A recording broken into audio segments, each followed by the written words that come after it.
Okay class, next हमारी revision है उर्दू ए, page number 51। Page number 51 में है मिलाइए और लिखिए। ठीक है, ये मोतिया बुक है और पेज नंबर 51 है। फर्स्ट है हाथी की दुम। हाथी की दुम कैसी है? हाथी की दुम छोटी है। ठीक है, आपने इसके साथ मिलाना है और इसके आगे आपकी बुक में ही स्पेस होगी, तो उसमें आपने जिन बच्चों का डन नहीं है वो राइट कर लें, हाथी की दुम छोटी है। ठीक है, ये पूरा सेंटेंस आपने यहाँ राइट करना है। ओके, नेक्स्ट है ज़ारा के पास डैश है। ज़ारा के पास क्या है? एक गुड़िया है। ठीक है, तो आपने ज़ारा के पास, आपके पास स्पेस होगी तो आपने राइट करना है ज़ारा के पास एक गुड़िया है।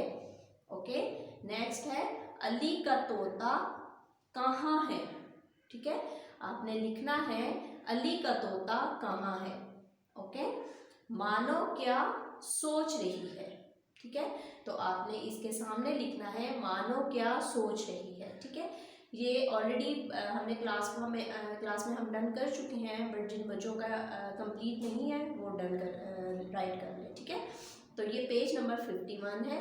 51 में ये आपका मिलाइए है, पहले आपने मिलाना है, मैचिंग करनी है और फिर आपने सेंटेंस बना के उसके सामने राइट करना है जिन बच्चों का मिसिंग है। ओके।